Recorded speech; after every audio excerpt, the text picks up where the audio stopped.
सरकारी स्कूलों में शानदार शिक्षा दे रहा हूँ, लेकिन फ्री में शिक्षा दे रहा हूँ। मैं लोगों से पूछना चाहता हूँ कि क्या मैं फ्री की रेवड़ियाँ बांट रहा हूँ या देश की नींव रख रहा हूँ। दिल्ली के सरकारी स्कूलों में 18 लाख बच्चे पढ़ते हैं। इन 18 लाख बच्चों का भविष्य अंधकार में था। अभी तक हमारी सरकार बनी थी उसके पहले जैसे देश भर में सरकारी स्कूलों का बेड़ा गर्क है, देश भर में सरकारी स्कूलों की बुरी हालत है, वैसे ही दिल्ली के सरकारी स्कूलों की हालत थी। पढ़ाई होती नहीं थी, सरकारी सारे स्कूल टूटे फूटे पड़े थे, दीवारें टूटी हुई थी, छतें छू रही थी, ब्लैक बोर्ड था नहीं, डेस्क नहीं थे, नीचे बैठे रहते थे बच्चे, उनकी कोई पढ़ाई नहीं होती थी। 18 लाख बच्चों का भविष्य बर्बाद था। आज अगर हमने इन 18 लाख बच्चों का भविष्य अच्छा कर दिया, अगर मैं इन बच्चों को अच्छी शानदार शिक्षा दे रहा हूं लेकिन फ्री में दे रहा हूं, तो मैं क्या गुनाह कर रहा हूं। सरकारी स्कूलों में पहली बार आज़ादी के बाद से पहली बार 75 साल में पहली बार 99% से ज़्यादा नतीजे आए हैं। मैं अगर अपनी बड़ाई खुद करूं तो कहा जाएगा कि केजरीवाल खुद अपनी बड़ाई कर रहा है, लेकिन नतीजे 99% से ज़्यादा नतीजे आए हैं सरकारी स्कूलों के। प्राइवेट स्कूलों को भी पीछे छोड़ दिया। पिछले कुछ सालों में 4 लाख बच्चों ने दिल्ली के प्राइवेट स्कूलों से नाम कटा के सरकारी स्कूलों में भर्ती हुए हैं। ये कोई छोटी बात नहीं है। आज गरीबों के बच्चे IIT के अंदर कंप्यूटर, मैकेनिकल इंजीनियरिंग की पढ़ाई पढ़ रहे हैं, नीट के पेपर पास करके डॉक्टरी की पढ़ाई पढ़ रहे हैं। एक लड़का है गगन, उसके पिताजी कार्डबोर्ड बनाने, गत्ते के डिब्बे बनाने की फैक्ट्री में मजदूरी का काम करते हैं। कोरोना में वो नौकरी भी छूट गई, 15,000 रुपये महीने कमाया करते थे। आज गगन का एडमिशन IIT धनबाद में कंप्यूटर इंजीनियरिंग में हुआ है।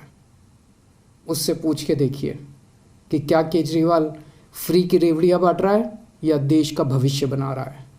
ऐसे हज़ारों बच्चे हैं जिनका भविष्य आज सुनहरा किया हम लोगों ने। ये काम 1947 में हो जाना चाहिए था, ये काम 1950 में हो जाना चाहिए था, जो आज हम कर रहे हैं। आज हम लोग देश की नींव रख रहे हैं। ये रेवड़ी नहीं है, ये देश की नींव की में एक एक ईंट रख रहे हैं हम लोग। आज दिल्ली के सरकारी अस्पताल हमने शानदार कर दिए। दिल्ली में शानदार मोहल्ला क्लिनिक बना दिए जिनकी चर्चा पूरी दुनिया में हो रही है।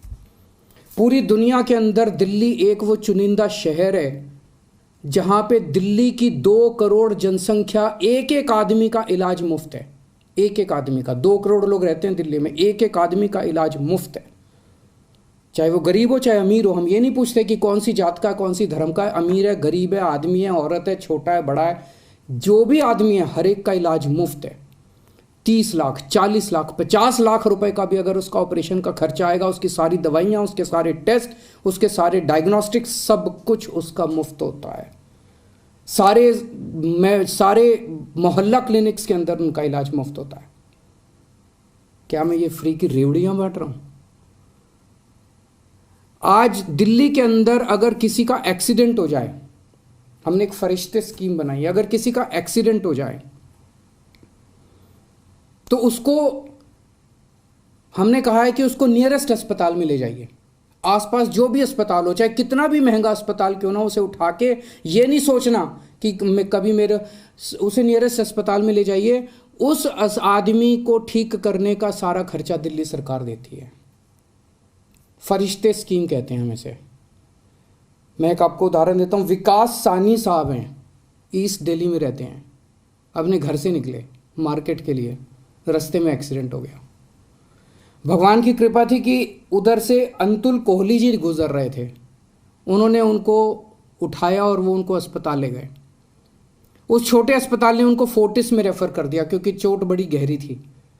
फोर्टिस अस्पताल में उनका 5 लाख रुपए का खर्चा आया। सारा खर्चा दिल्ली सरकार ने दिया। 13,000 से ज़्यादा लोगों की जान बचा चुके हैं अभी तक हम। इन 13,000 लोगों के परिवार वालों से पूछिए कि क्या केजरीवाल फ्री की रेवड़ियाँ बांट रहा है या पुण्य का काम कर रहा है, धर्म का काम कर रहा है। आज दिल्ली के एक एक परिवार को हम फ्री बिजली दे रहे हैं, 200 यूनिट बिजली फ्री दे रहे हैं। पंजाब में हमने 300 यूनिट बिजली फ्री देनी चालू की है। ये कहते हैं केजरीवाल फ्री में बिजली क्यों दे रहा है। मैं इनसे पूछना चाहता हूं, तुम्हारे मंत्रियों को कितनी फ्री में बिजली मिलती है? तुम्हारे मंत्रियों को 4-4, 5-5 हजार यूनिट, तुम लोगों को 4-4, 5-5 हजार यूनिट बिजली फ्री मिलती है तब ठीक है, लेकिन गरीब जनता को अगर मैंने 200 यूनिट 300 यूनिट बिजली फ्री दे दी तो तुम्हें बड़ी तकलीफ होती है।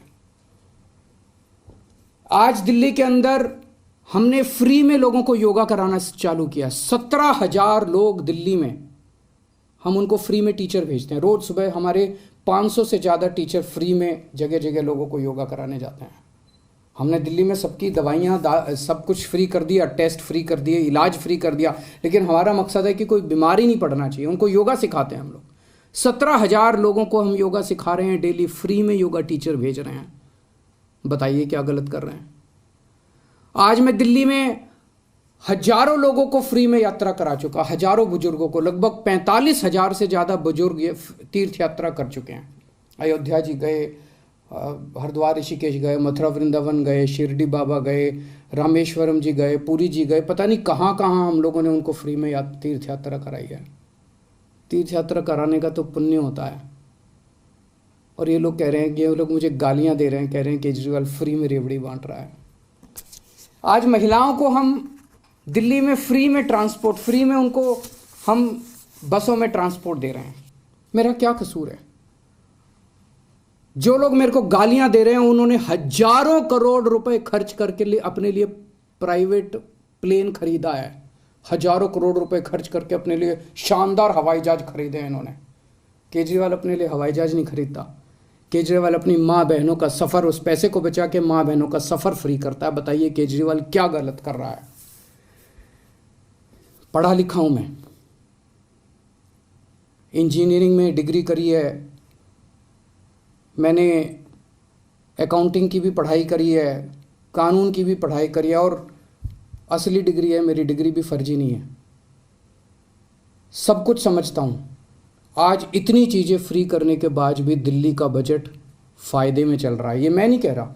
अभी थोड़े दिन पहले सीएजी की रिपोर्ट आई है, और सीएजी की रिपोर्ट ने कहा है कि 2015 के बाद से, जब से केजरीवाल की सरकार आई है, तब से दिल्ली का बजट नफ़े में चलने लगा। उसके पहले घाटे में चलता था।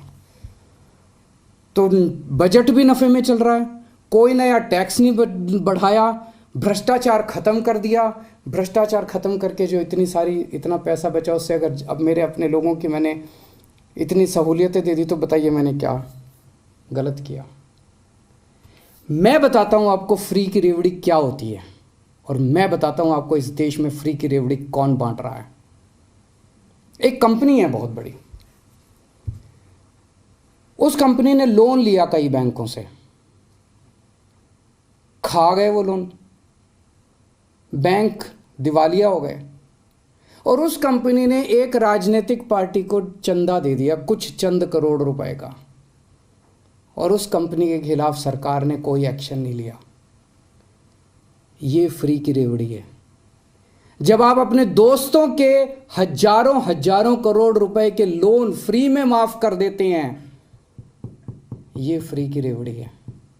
जब आप विदेशों की यात्रा में जाते हैं और विदेशों की यात्रा के बहाने आप अपने चंद दोस्तों के लिए वहां ठेके लेते हैं विदेशी सरकारों से, ये फ्री की रेवड़ी है। आज देश में दो किस्म की राजनीति चल रही है, एक ईमानदार राजनीति, एक भ्रष्टाचारी राजनीति। ईमानदार राजनीति वो है जो आज आम आदमी पार्टी कर रही है। हम एक एक चीज़ में पैसा बचाते हैं, एक एक चीज़ में पैसा बचाते हैं, और वो पैसा बचा के हम जनता को सारी सुविधाएं दे रहे हैं। और दूसरी है भ्रष्टाचारियों की राजनीति। बड़े बड़े हजारों करोड़ रुपए के ठेके दिए जाते हैं, हजार, ताकि खूब पैसा बनाया जा सके। हजारों करोड़ रुपए के ठेके देते हैं, अपने को देते हैं, अपने दोस्तों को ठेके देते हैं वो सारे, और सारी सुविधाएं अपने मंत्रियों को देते हैं।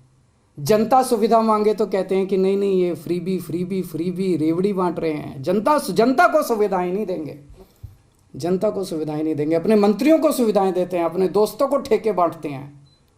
ये भ्रष्टाचार की राजनीति है। आज जनता को तय करना है, देश को आज मैं पूछना चाहता हूं, जनता को तय करना है, ईमानदारी की राजनीति चाहिए कि भ्रष्टाचार की राजनीति चाहिए। मैं भारत को नंबर 1 बनाना चाहता हूं। मेरी ज़िंदगी का एक ही मकसद है, भगवान से एक ही प्रार्थना है कि जब तक मैं जिंदा हूं, मेरे जीते जी मैं भारत को दुनिया का नंबर 1 देश देखना चाहता हूं। 75 साल हो गए आज़ादी के, 75 साल। 75 सालों में हमारे से पता नहीं कितने देश आगे बढ़ गए, जापान, सिंगापुर, जर्मनी, अब तो बताते हैं बांग्लादेश भी कई चीज़ों में आगे बढ़ गया। हम पीछे क्यों रह गए भाई? हम आगे क्यों नहीं गए? हम दुनिया का नंबर 1 देश क्यों नहीं बने? हमारे में क्या कमी है? भगवान ने सब कुछ दे रखा है हमें, पहाड़, नदियाँ, तरह तरह की जड़ी बूटियाँ, फसलें, समुद्र तट, सब कुछ दे रखा है भगवान ने। भारत के लोग इतने इंटेलिजेंट, फिर भी हम नंबर 1 क्यों नहीं बन रहे? तो हमारा मकसद है दुनिया का नंबर 1 देश बनाना दे भारत को। आज दिल्ली के अंदर मैं फ्री की शिक्षा दे रहा हूँ, बच्चों को अच्छी शिक्षा दे रहा हूँ, फ्री की शिक्षा दे रहा हूँ, लोगों को अच्छा इलाज दे रहा हूँ, फ्री का इलाज दे रहा हूँ। अगर कभी भगवान ने चाहा तो पूरे देश के एक एक बच्चे को हम फ्री की शिक्षा देंगे, अच्छी शिक्षा देंगे, शानदार शिक्षा देंगे। देश के एक एक व्यक्ति को हम अच्छा इलाज देंगे, फ्री का इलाज देंगे, शानदार इलाज देंगे। इससे देश की नींव रखी जाएगी। ये काम 1947 में, 1950 में हो जाना चाहिए था।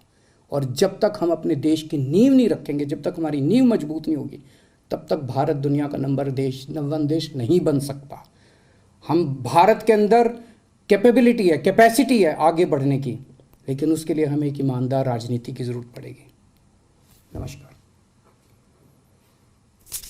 तो दिल्ली के मुख्यमंत्री अरविंद केजरीवाल को आप सुन रहे थे। हमने बेहतरीन शिक्षा दी, स्वास्थ्य के क्षेत्र में जबरदस्त काम किया, ट्रांसपोर्टेशन को लेकर महिलाओं को बेहतरीन सुविधाएं मिली हैं। उसके अलावा बजट का वो जिक्र करते हैं, सीएजी की रिपोर्ट का जिक्र करते हैं और एक बेहतरीन भारत जो उनका सपना है, वो जो कल्पना करते हैं, ये बातें वो कहते हुए नजर आए हैं। फ्री की रेवड़ियां दरअसल होती क्या हैं, ये समझाते हुए नजर आए हैं उन लोगों को जो दिल्ली सरकार पर आरोप लगाते हैं फ्री की रेवड़ियां बांटने का। अच्छी शिक्षा देना फ्री की रेवड़ी नहीं है, वो समझाते हुए नजर आए अपनी जुबान में कि फ्री की रेवड़ी क्या होती है, कैसे बाकी दलों ने भ्रष्टाचार किया है। तमाम बातों का वो जिक्र करते हुए नजर आए अपने संबोधन में।